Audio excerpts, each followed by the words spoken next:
Welcome, everyone. We've got 2 matches to recap, 2 matches to preview, and 1 hour to get it all done. This is the Orange and Black SoccerCast.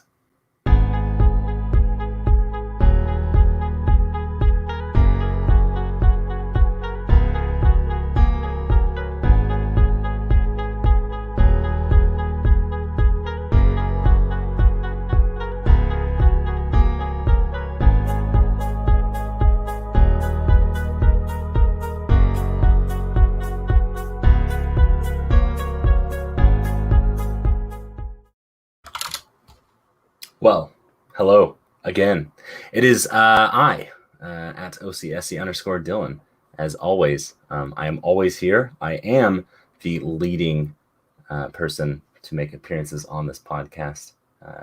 And quickly coming up into second place is the man controlling all of this fun stuff that you can watch right now, Mr. Alan Underwood. Alan, hey, I played the wrong video. Good. Yeah, but it's okay, right? Yeah. Because, we're doing it, so it's not going to be that crazy of a show. I can play the Pride Month one now if you want, or the regular introduction that none of us really enjoy. But I want you to play the one from 2018, 2019 that goes on for like a minute. I could just play a bunch of videos right now and pretend it's the 2018, 2019 video. Yeah, let's not do that. All right. But we do have some other friends to welcome onto the show tonight, as always, or in recent memory, as always, Mr. Bradley Plonsky up in Reno. Brad, how are you? I'm doing well. I got a good chuckle out of the errors, but yay. Welcome to the Orange Black SoccerCast, baby. It's the same every time you've got Alan and I running things, so apologies, and we'll see you next week to everyone that's given up now. But not to forget about anyone, we have a returning guest for his 4th or 5th time now. We've got Jacob from down in the valley. Jacob, welcome back to the Orange and Black SoccerCast. How are things in Southern Texas? Oh, great to be back. Yeah, things are pretty well for RGV. I mean, talk about it, we're leading the Mountain Division. By the way, it's as flat as can be here in the valley, so don't know why it's called the Mountain Division. But because we only have El Paso, which has some mountains, but that's about it. Other than that, yeah, it's been pretty well. I'm glad to hear it. Well, like I said, we've got 2 matches to cover before we even start talking about what's to come. So, really, really, really briefly, Orange County played Tacoma last Wednesday night. We were there. We did the show thing. It was kind of a disaster, and then what happened on the field was less of a disaster. Wow, there's already hate speech going on in the comments. I'm not even going to acknowledge the existence of anything like that, but not the best result for Orange County, not the best performance for Orange County. We saw Miko Kuningas for the first time this season, I believe, play as number 7 as an inverted winger, which was interesting. Found Iro Markkanen up top, as he is our only fit senior striker, and nothing was going on. Alan, your thoughts on this match? It was pretty dull. I think I stopped taking notes or paying attention to details kind of 50th minute or so. I think maybe one of those games that Orange County is just trying to rediscover themselves offensively and didn't quite click that match, as you had some, international call-ups and some injuries. Just trying to find that scoring touch, and I think overall it was a pretty dull match. But I think they, sometimes you have those ugly matches, and sometimes you get a win, and sometimes it ends up being a snooze fest. Yeah. In the 90 minutes, there were a whopping 3 shots on target. And that was both teams combining for that one. So Bradley, some final thoughts on this match that we can soon forget about. Thank God the other match we played this week was better. That's all I have to say about this game. Beautiful. What is maybe worth noting was there were quite a few yellow cards.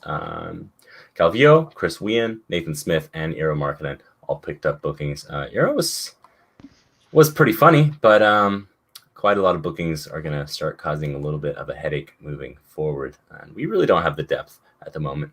But moving away from 3 shots on target into a much better performance in which Orange County only had 3 shots on target themselves, 2-0 over Sacramento Republic on Saturday evening. And 2 goals for Orange County, 2 red cards for Sacramento. There's a lot to discuss about this one. So, Bradley, as the one that is geographically closest to Sacramento, you want to start this one off? Yeah, my highlight of this game has to be the return of one Mr. Patrick Krakowski. The man made 7 saves, including an absolutely stunner save where he was diving off a header. You have to watch it. It's on the Orange County Twitter page. But Patrick Krakowski comes back from injury and with 7 saves is one of my men of the match, if not for a Chris Wehan, who scored early on. I think it was the 7th minute and had an assist on the goal by Mr. Olaski.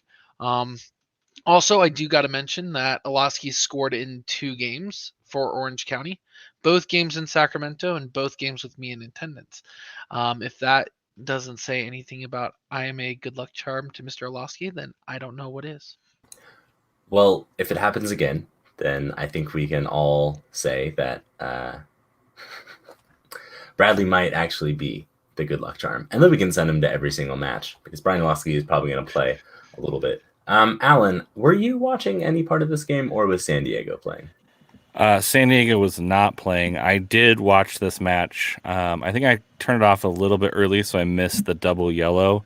I thought it was. I thought Orange County did enough to win. I thought that the announcers got the Nathan Smith card wrong, but the red card right. I think that should have been a yellow card on the tackle.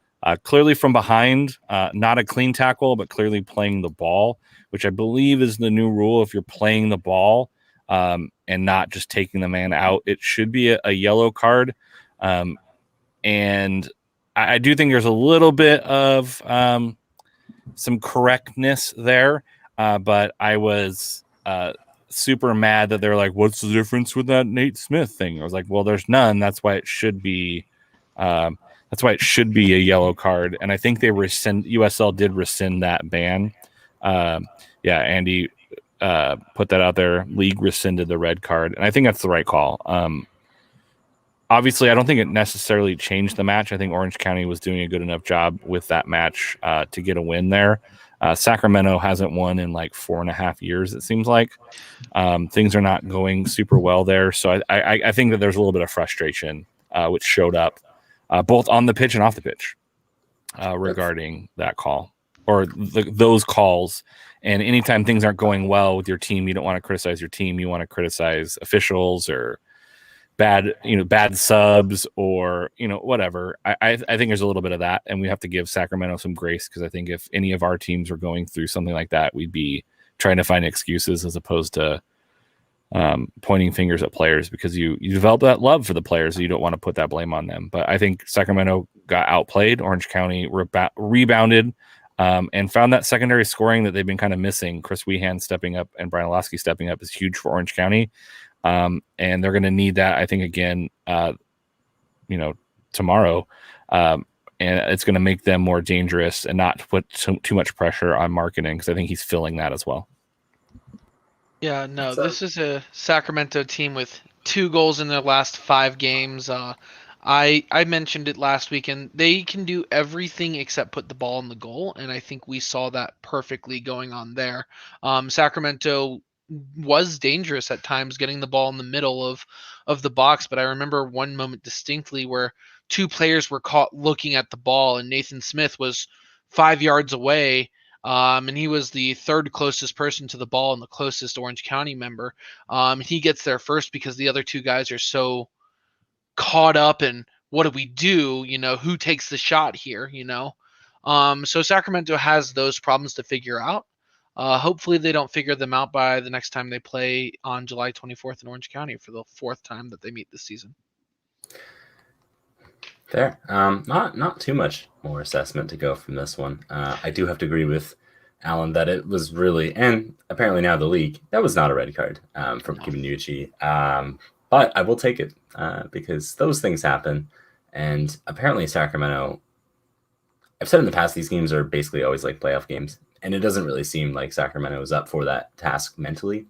And certainly the results for them, they are definitely not up for that. And that's a little bit disappointing because they are one of maybe the better teams in the league, but it seems like they might be having a little bit of a hangover at the moment from that MLS bid going south. There's probably a joke in there about San Diego and it being south, but this isn't a geography podcast. Mitch Tainer picked up 2 yellow cards and saw red pretty late on though. So an interesting match to say the least. And then, well, Aiden Apodaca signed or announced on Thursday. I believe I saw him there last Tuesday or Wednesday, whatever day that was that we played Tacoma. I believe I saw him in the stands, but couldn't quite put it together. And he made his Orange County debut. So right out from El Paso. Alan says the game is on Tuesday. Thank you, Alan. Right out from El Paso, straight into the 18, and straight doing it. Probably worth mentioning, Orange County only named 6 substitutes for this match. They can name 7. So that really speaks, I think, to the lack of depth, that the club has at the moment. And probably one final note for this one. Luis Felipe Fernandez came on as a substitute and did not attempt or successfully behead any of our players for the first time in 3 appearances. So good round of applause to Luis for that one. Good result from Orange County. Pretty good performance from Orange County despite conceding a good amount in the stats. We had 7 shots on target. Rakowski had a pretty good night. But you know what? When your team plays well, sometimes you win games like this where you don't necessarily put the stats up there on the board, but you still come away with what is a pretty comfortable win. And conversely, for Sacramento, when you are playing poorly, things like dumb red cards happen. And if you haven't won a match in 2 months now, that probably tanks your mentality and makes it that much easier. But I won't complain too much, and I won't lament for them. Orange County now, after 11 matches played, 2 points off of Pacific Conference leaders Phoenix, and 3 points ahead with a match in hand as well over tomorrow's opponents, San Diego Loyal. So, Alan, you are the resident San Diegan here. Do you want to maybe give us a little bit of background what's going on, other than Miguel Berry is no longer in San Diego? Yeah, I think that's the biggest news is the difference from the first match is that San Diego is very much in that same space that Orange County is, where they're trying to reestablish their attack with some Miguel Berry being recalled from loan or recalled from his loan to Columbus, and he scored his first MLS goal in the Hell is Real or whatever that silly thing with Cincinnati is called. But I think the back line is really solidifying. They tend to give up about a goal per game at home, but tend to score a couple. Hell is real, and that's why it's in Ohio. Good job. I think San Diego and Orange County are both in kind of similar positions. They're playing really well. They're both on kind of a hot streak. Neither team has lost in the month of June or so far in the month of July. So that's a pretty big reason why San Diego and Orange County have made up so much ground on Phoenix. And with Phoenix dropping points, this is a great opportunity for Orange County to come in and try to put a marker down and reestablish themselves as kind of a first place team. And San Diego is going to try and defend and control ball possession. And I think it's going to be a really interesting matchup with Orange County maybe conceding possession a little bit and playing on the counterattack, and San Diego wanting to control the ball. So it's going to be a really fun chess match to see who comes out on top of this one. And I'm super excited because I don't think it's going to be a high scoring match. But I do think it's going to be a really interesting matchup between two teams who are going to be playing to their strengths. It is fair to say that Orange County is likely going to concede possession, and they've managed it quite well in the past. If you can think back 12 whole days, which was something like 3 matches ago against Colorado Springs, go on up to 6,600 feet, play Colorado Springs, blank Colorado Springs, blank Haji Berry, with a whopping 32% possession. So possession is mostly a garbage stat. It exists kind of in a vacuum because it does not tell you what teams do with it. But ultimately, if you do something great with it, like score a goal in the 18th minute and score a goal in the 90th minute, well, you come away with a really good victory and you make things a little bit tighter for Jacob down there in the valley. But before we get to him, Brad, what are your expectations for Orange County going into this match? I really don't know what to expect. San Diego has been a definitely improved team in this second quarter of the season, or first, third, whatever you want to call it. What's that? 4 wins and a draw in their last 5 games. Haven't been defeated since the month of June started, like Alan said. We're not doing score predictions right now, are we? No. We'll get Okay, awesome. We'll get there. Awesome. Give us a minute. Okay. Then to continue on, this is gonna be a unstoppable force meets an unmovable object here. So you never know what's gonna happen. One team could easily score a goal and turtle up the rest of the game, and we see a 1-0 win for a team. Hopefully Orange County is able to make something work. I think adding Aiden Apodaca to the mix, former Reno player, obviously I have to be a homer for it. But hopefully he can fill in that Ronaldo Damas role of stretching the field, because he, just like Damas, is fast. And although I think Damas is a little faster than Apodaca, Apodaca definitely has the talent to finish a lot of those opportunities if he is given any. So hopefully, if he does make it into the starting or onto the 18, onto the field, Apodaca can make something happen with that. Also, Chris Behan's been playing well recently. A goal and assist in the last game means that he's hopefully starting to find his legs in the lineup again and be able to make an impact. So if players like those two are really making and being successful on the field, Orange County can sneak a result on the road here. Miguel Berry, not the only departure for San Diego in this one. Alan, can you speak a little bit more to a name that I am even not comfortable with? French Thomas Van Kenzili. He was essentially sold to Birmingham. It was for cash considerations. And he had been playing on the back line, but he, before he left for international duty, he was actually kind of playing that Michael Orozco role that we saw him play, where he stepped up into the midfield and kind of played this like holding midfield position. But with Colin Martin and Charlie Adams, who Orange County fans know pretty well, they've been kind of holding down those positions really nicely, and they play really well off of each other. The strengths really play off of each other well. I think it was more of a Josh Yarrow stepping into that role and being a dynamite center back, getting Grant Stoneman back from injury. He was injured in the very first game against Phoenix. I just was seeing there was some limited minutes there and heavy rotation maybe, that maybe he wasn't going to get the minutes he really wanted. And apparently Birmingham pulled a Godfather and made San Diego an offer they couldn't refuse from all reports. And that sent him to Birmingham, and we wish him nothing but the best. He was a phenomenal player. I just think that as things kind of solidified, and then him being on international duty, I think his role was limited. And yeah. Okay, well, we'll take one look back at the Orange County San Diego match from this season. I don't necessarily think it's super fair to look at 2020. And yes, we will ask Jacob in a second if he, for some reason, decides to watch the insanity that is the Pacific Conference. 1-1 back on June 9th.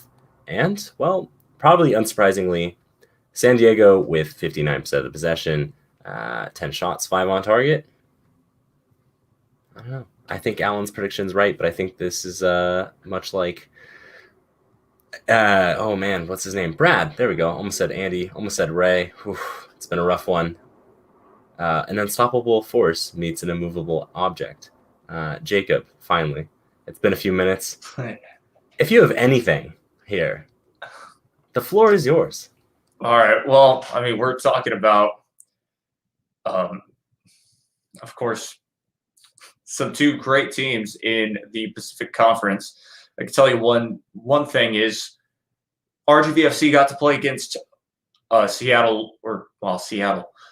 Diego Loyal earlier this season, very early on, of course, when San Diego were still getting their feet on the ground, basically, is what it seemed like. So, I mean, there's definitely a little bit of insight for that squad, and it's just one of those situations where they kind of have themselves a good home field advantage, but from what I've been able to see, it's kind of like RGVFC a little bit, where it seems like at some aspects of it, they struggle to get something. They struggle to really get the feel of the game sometimes. And so has allowed a lot of their opponents to basically just kind of almost steamroll through. I mean, we talked about it. I think I'm getting this correct. Phoenix Rising had to come back from 2-0 down.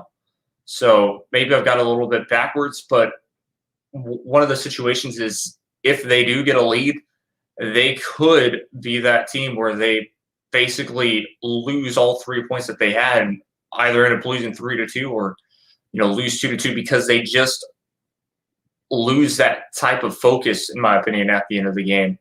And so, I mean, that's something that Orange County can definitely pounce on. Jacob, you mentioned it was early on in the season, and I do seem to remember that the Toros down there were kind of on a little bit of a hot streak, and San Diego had come off the back of a pretty humbling 4-1 defeat in Phoenix. So, given that things have maybe seen, how did a high-scoring, pretty exciting side to watch at that very moment fare against San Diego? Yeah, everything just fell into place for RGVFC. At home, they had the home crowd behind them, and that was the biggest thing. I think really just when San Diego's on the road, they have a lot of problems. And I think that's what we've noticed throughout this season for that Pacific Conference, for basically San Diego Loyal. So basically, like I said, I think it's more their back line.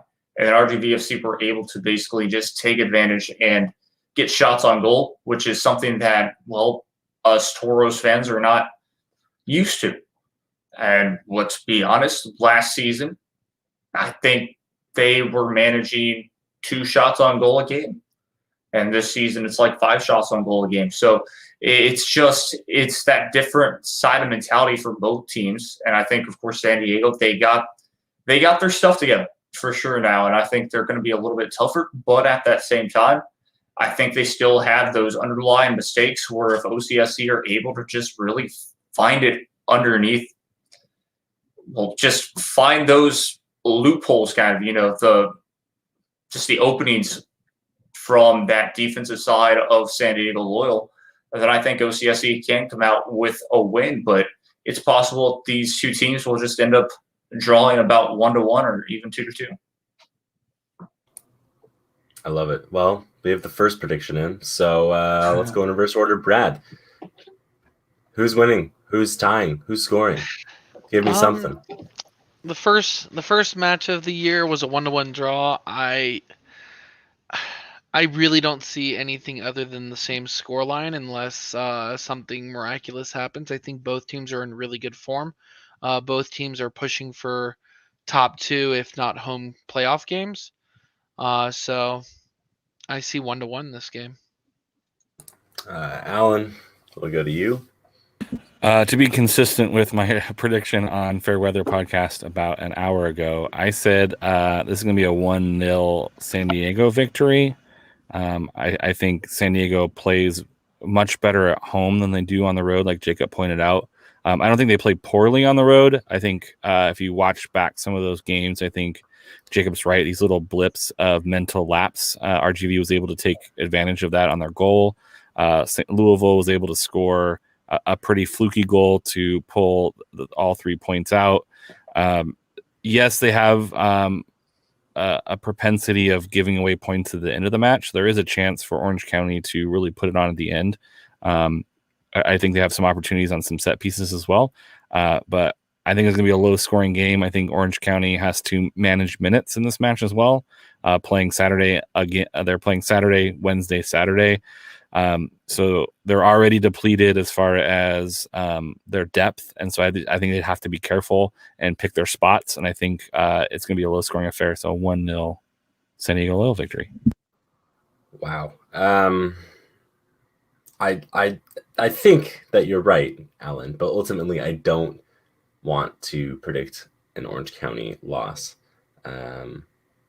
Because I'm still going to be a homer on this podcast. So I'm going to say 1-1 like Brad. I mean, why not? I think ultimately these two teams are far too close to have any sort of concrete idea of what's going to happen unless something truly crazy happens. But I just don't see it happening. What I am looking forward to is another good time between these two sides. It was really nice to see a lot of the locals who came up about a month ago, and I'm excited to head down tomorrow. So for anyone from Orange County heading down to this match, come say hi. I'll be in 111, screaming my face off. But look at this: two really good teams, pretty early on in San Diego's existence. I do want to say one thing. Finally, is someone's going to complain about the amount of loanees that San Diego has brought in. Welcome to the USL, baby. I don't know what else to say. It's a valid thing to do when teams have players that aren't getting playing time and they need playing time. And look what happens. We bring in a handful of players and they play well, and then they get recalled. And both of these players just happen to play for terrible teams from Ohio. We're not that dissimilar. I hope that we are a good friendly rivalry here. But enough on that one. It's another short turnaround, and thankfully not a trip to McAllen or Edinburgh. Is it Edinburgh or is it Edinburgh? Because it is Texas. So it's Edinburgh, Texas, but it's funny. So I don't know why everybody does this, because Austin Bold, guess what? They don't technically play in Austin, and yet the stadium's HEB Park in Edinburgh, Texas, but it's not technically Edinburgh. It's, I forget exactly the little town it's called, or a little, I don't know what it is, basically Hidalgo County. But it's not, yeah, you can call it Edinburgh, Texas, but it's actually a different name under where it actually is, which is hilarious. But yeah, that's where it'll be. Luckily, of course. Oh yeah. Luckily, y'all won't have to travel here. It'll be the opposite for RGVFC traveling up to Orange County, which I don't think that's actually too bad, considering it's just, I mean, it's a road trip, and RGVFC have been on the road for the whole month now, so that's fun. Well, it's plenty humid here. I've been informed that we don't actually have a specific number from you, Jacob, for this prediction. So if we can get a number, literally any number, or two numbers for the score prediction between San Diego and Orange County, that'd be great. And I do encourage you to pick something as heinous and unlikely as possible. All right. Well, okay, then we're going to go crazy here. Let's talk about both teams playing with 9 men. No joke, that's going to happen. It's going to be very ugly out there. So both teams playing with 9 men. And then we're going to have some crazy goal scoring from that, because it's going to be about 2 penalties each. And so, yeah, that's already 2 goals right there. but we're talking 5-5 tie. Well, I like that I'm all peace and love, and let's have a good time tomorrow night. And Jacob, much like Andy in the comments, woke up and chose violence. So some horrific dog fight tomorrow night is going to see a 5-5 draw. Thank you for picking something truly horrific. So that Ray, who is not here tonight, does not get any points. Jacob, Hey, who knows? here. It could come true. Please no, we don't need any suspensions or any more injuries. It's plenty humid here. That's all I can offer you. But what do we look for in an RGV side at this point in the season? Well, RGVFC have been fantastic at home, but lately in the season, they were able to get 3 points on their last game at home, which was fantastic. But the last 2 games were not that great, with, of course, a loss against their rivals, Austin Bold, which was terrible, considering that, well, they played Austin Bold this past Wednesday, actually, and he got a 1-1 draw in Austin when they were down by 1 goal. So that's another thing to also just quickly mention is RGVFC have not been able to get that first go-ahead goal on the road. They've either had to come back and draw or have only gotten that 1, 2, and 2 in the last 5. But they've only been able to get that 1 win, and that was against Miami FC on the road. So they find themselves with 1 win on the road, and that's it. And, of course, the rest of the games, they've been able to do fine at home.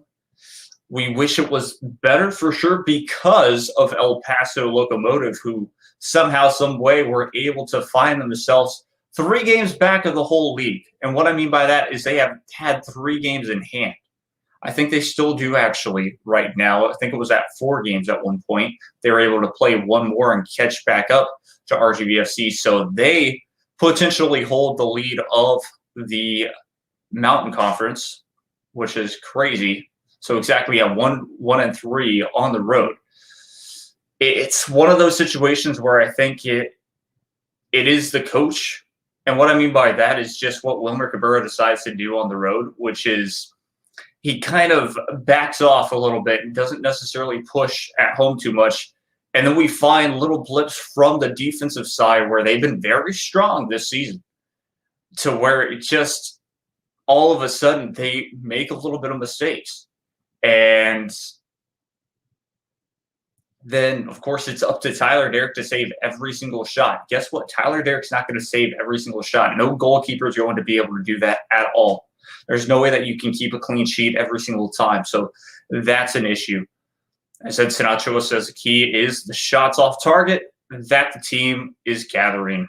Accuracy isn't great. That is 100% true. So just one of those situations. Anything can definitely happen. I think the accuracy needs to be better, just like Edson says, and we'll see. Yeah, I do want to give a little bit of credit to Edson, who I believe is also on Down in the Valley with you. Mm-hmm. You happen to have a former Orange County player on your roster, and that is, of course, I believe he made a whopping 1 appearance for Orange County in Ronald Alexis Cerritos Castaneda. I believe that is his full name. Cerritos. What have you seen from him this season, Jacob? He's actually, he's been very impressive. I think it's just one of those situations where he had to get just used to the team, kind of. And he's been able to do that slowly but surely. And I think Cerritos Castaneda has been fantastic. He's gotten, of course, he gets substituted a couple of times, but he's the lone striker sometimes, of course. A lot of times you'll see RGVFC go with a 4-2-3-1, especially at home. Yes, of course, it's a little bit more of an attacking form, but you'll see Castaneda up front, and he'll want to try and, of course, get the ball and try and score. And it's been big. But not only from him, we have very much a depth team. And that's a nice thing about this is that RGVFC, they don't have to worry about having a ton of 18-year-olds on the team, which is fun. We can get a bunch of now ex-Mexican League stars, ex-MLS stars, basically, and fill this team up with a chance to win this league. So we have Vicente Sanchez, a player who is, well, age does not matter for him. He's close to about 40 years of age, and he still looks like he's in his 20s when he's out on the pitch. Of course, he's there for half the game. Hopefully, he'll be that super sub that RGVFC need. So a lot of that is just really built around kind of him being able to lead his team forward. And it's nice, of course, like I said, on the defensive side is the scariest part, in my opinion, because if they do have a little bit of lapses, there's a chance that OCSE can go straight on a counterattack and really put RGVFC in trouble. Well, we love chaos. Brad or Alan, either of you have anything to add? Either of you maybe watch? I know and Brad's got nothing better to do up there in Reno that he's not in his own team. So what are you looking for in this match, Brad? I'm sorry. I don't mean to rub salt in the wound. No, it's okay. It's okay. I'm interested in seeing what a 41-year-old striker looks like on the field. I've watched maybe 2 games for Rio Grande Valley this year, and if I thought, the Pacific Division was crazy and I couldn't tell you who's going to win, the Western Mountain Division is even crazier. You have 4 teams. The top 4 teams are 4 points within each other. All of them. El Paso's 21 points in 10 games. RGV, man,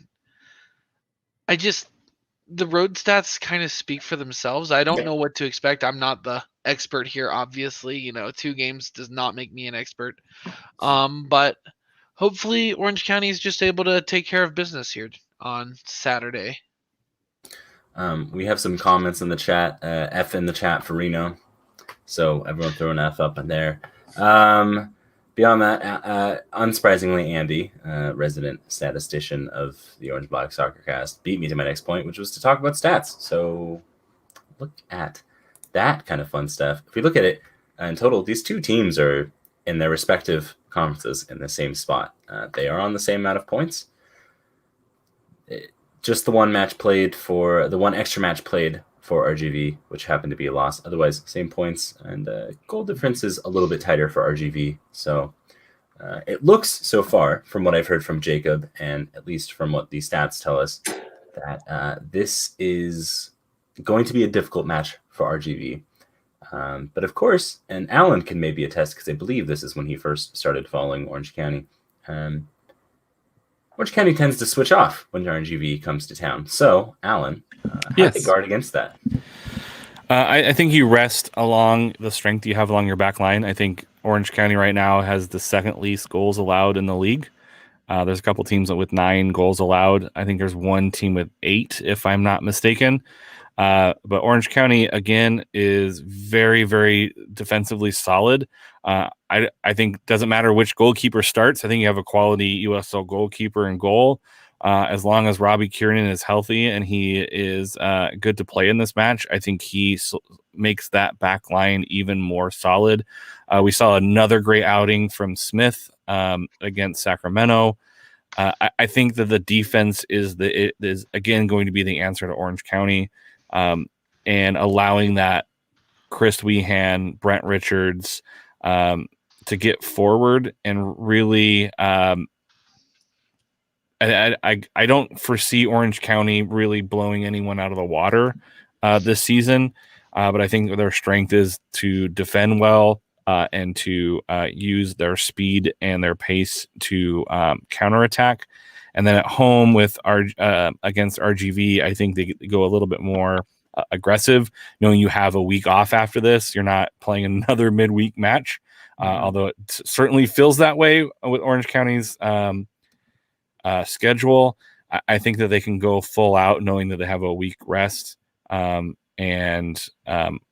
think that they really attack RGV and go after that back line because I know that they're not going to give up tons of shots and they're not going to give up tons of goals. And I think that they can really put it to RGV in a really good, exciting matchup. I think for Orange County this week is really a test of where they are in their development and against a very surprising RGV. I think outside of RGV, I would say no one really predicted RGV to be this competitive. I think people are excited about the possibility this season, about what it might look like with kind of the independence. But it's one of those things in USL where it's like you have no idea. And, one season to the next, you can go from the worst to one of the best. And we've seen this time and time again in USL where you get the right people in the right system and play well. RGV is already a tough place to play. And they're really taking advantage of that and putting good teams on notice that RGV is a good team. Let's hope that they can maintain this over the course of a long season. But anytime you're as successful at home as your road games are going to be like you want to get a draw. I always say it's like draw away, win at home. And RGV is definitely showing that mentality gets you in that playoff picture. I think it's going to be a tough matchup for both teams. Orange County is going to be tired. RGV can take advantage of some of those, but I really think that Orange County has the opportunity to go full bore on this one, and it should be a more enjoyable match than against Tacoma. One could only hope.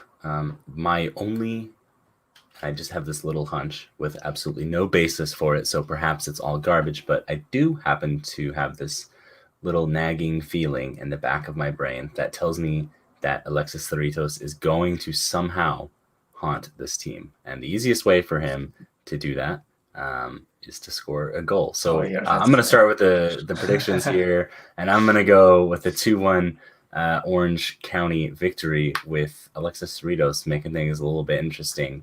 And maybe in the process of scoring a goal, he'll make Edson Ochoa down there in the Rio Grande Valley like him a little bit more, perhaps. Brad, your score prediction for this match? I'm going to go with a more defensive Orange County. I don't even know what word I was trying to say there. I'm going to say it's 2-0 Orange County against Rio Grande Valley. Alan, your prediction? I hate you, Brad. There's his prediction. So I can't go. I'm gonna go 1-0 because I don't want to be the same because I'm clearly losing this game, and so I'm again having to pick like outrageous things that I don't actually think will happen, but try to get it right and make up points. Right now, you have to just catch up on points on Dylan. I'm way far behind Dylan myself, and I'm in second. So. I think this is less of a race, and the only tactic you have to do here, it's like when you try and guess how many jelly beans are in the jar, just guess slightly different from what someone else has done. And you can fill it in yourself. Finally, our most knowledgeable guest, Jacob, what is your score prediction for this match? Okay, well, real quick for Ray, we're going to go another crazy match where it's going to actually be 4-4. A couple red cards happen now for both teams. I know. I don't think Orange County has the players if that happens. I literally think we're going to see one of those like 14 I was just saying 10 on men the for name both on the sides. team sheet. I mean, if you have two guys suspended from the Loyal match, you're going to be like... We already only named 16, so at this point, don't worry. It's just going to be the keeper that gets suspended, that gets a red card because he grabbed somebody's ankle on trying to score. That's also a little tidbit to 2011 MLS Championship when Tally Hall did that to one of the LA Galaxy players. Yeah, that still kind of haunts me, but I'm a Portland Timber fan now, so it doesn't necessarily haunt me too much. That's a different story for a different day. But one other thing that I, of course, wanted to say is RGVFC have now a lot of depth, and that's big. And, of course, my actual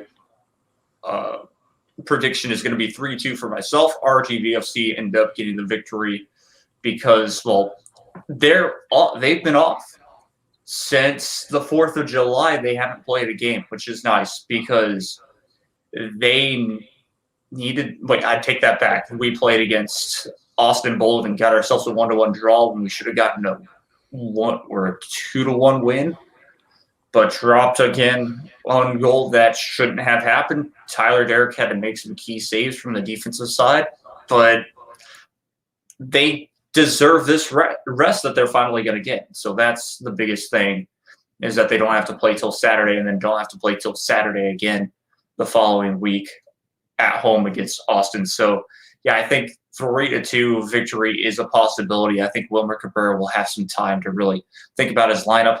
They'll probably come from behind. I don't see them taking the lead early. I see them fighting from behind and kind of putting their foot on the gas in the second half, kind of how they normally have done. So that's my prediction.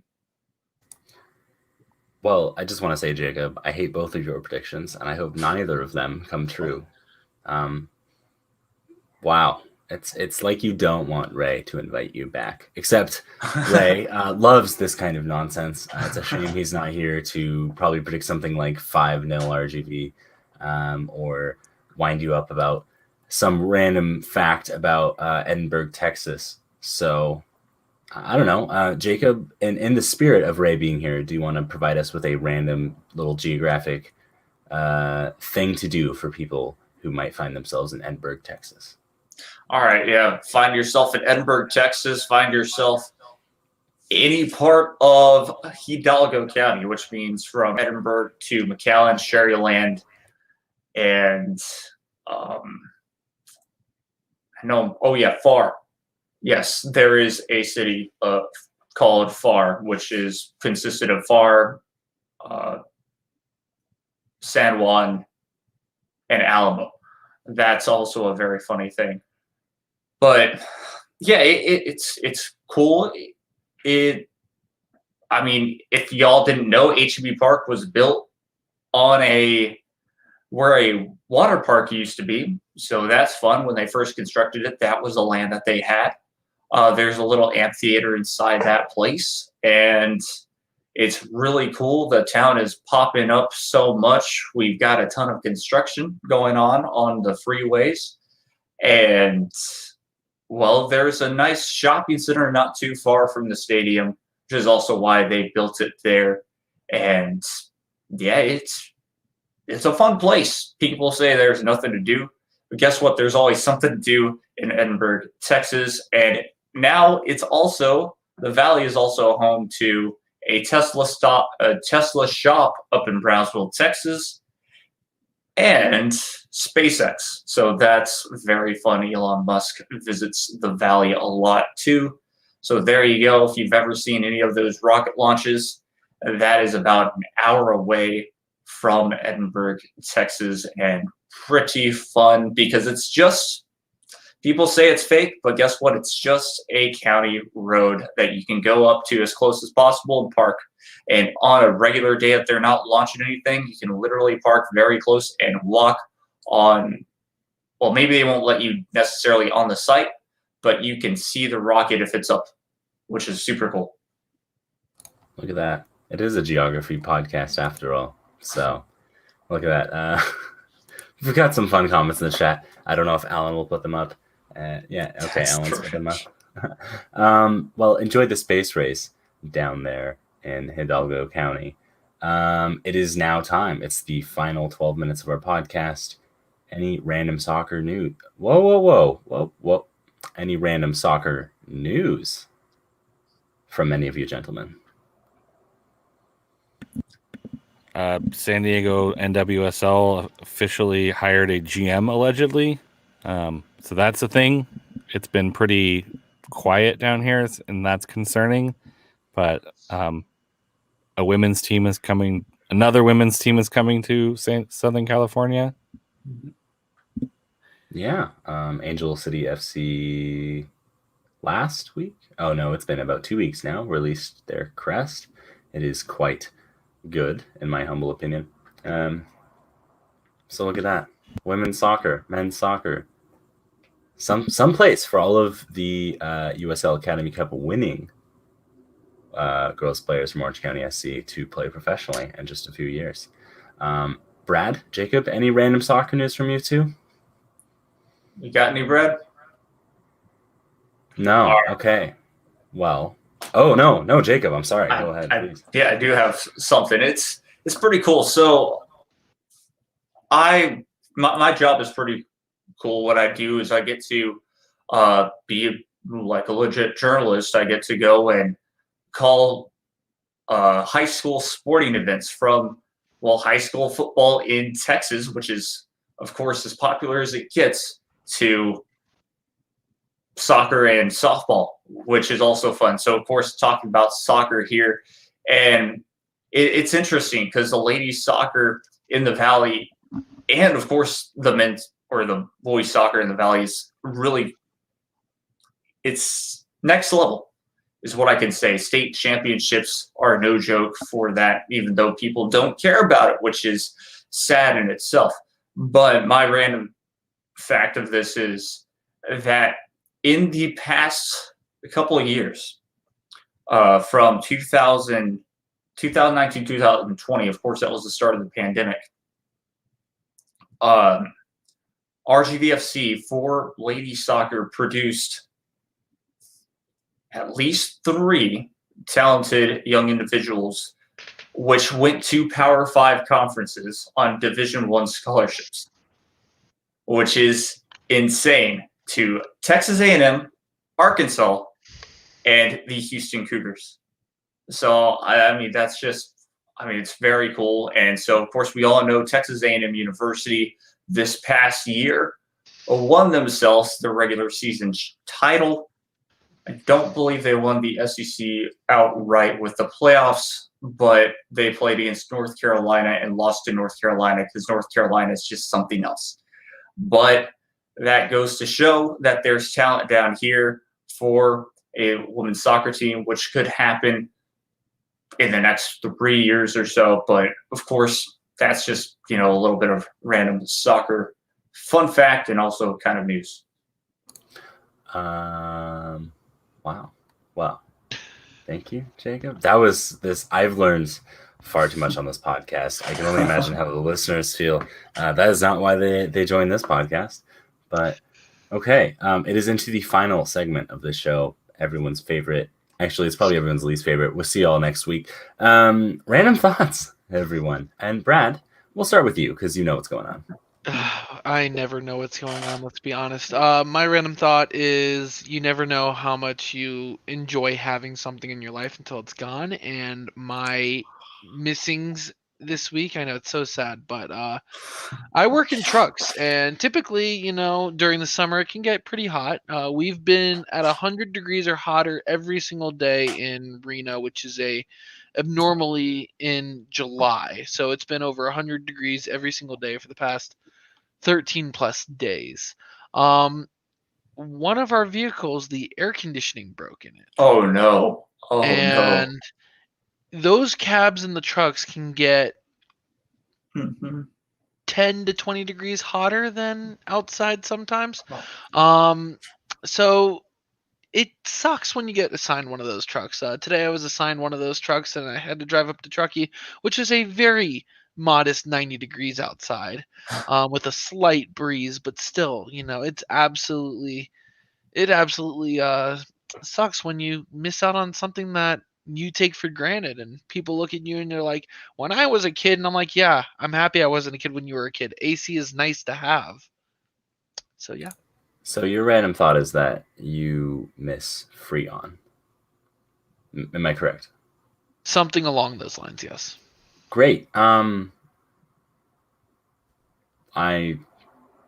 Jacob? that up.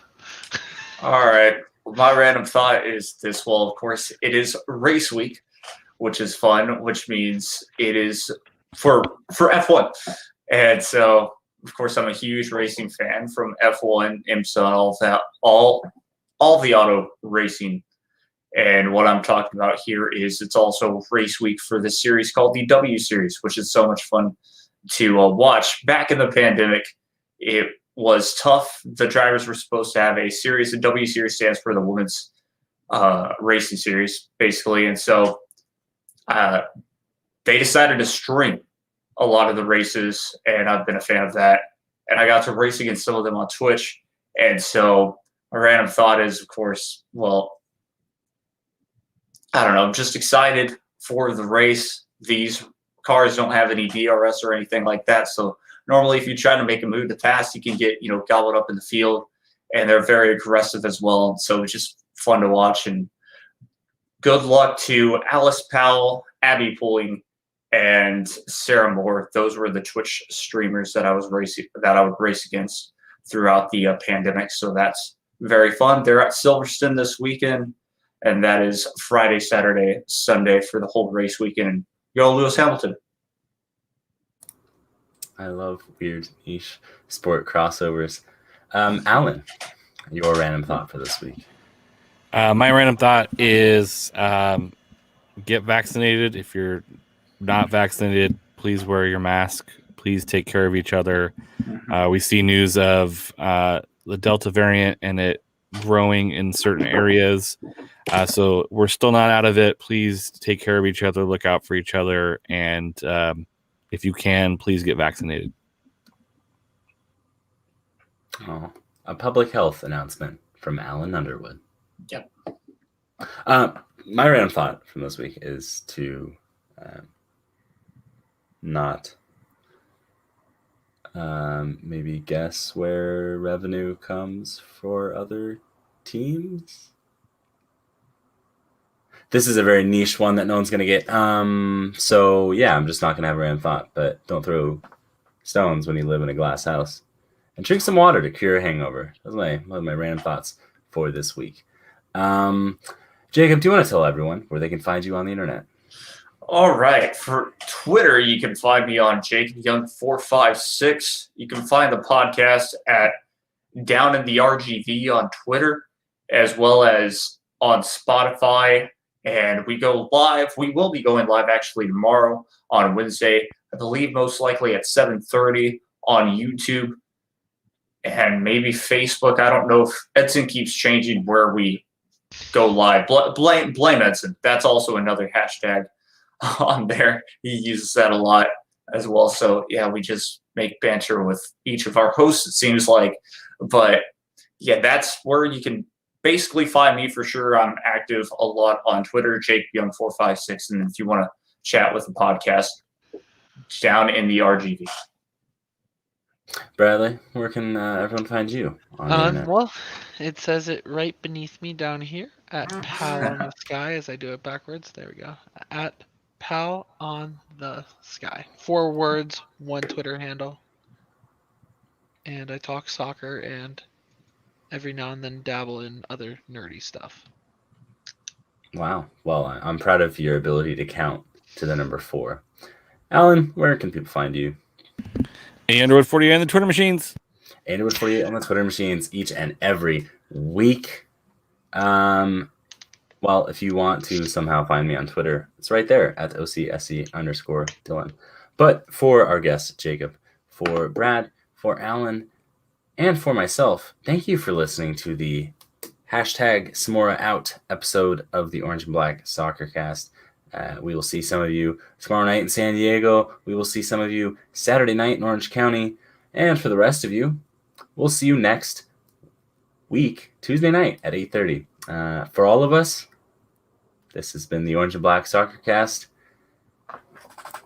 And we are out.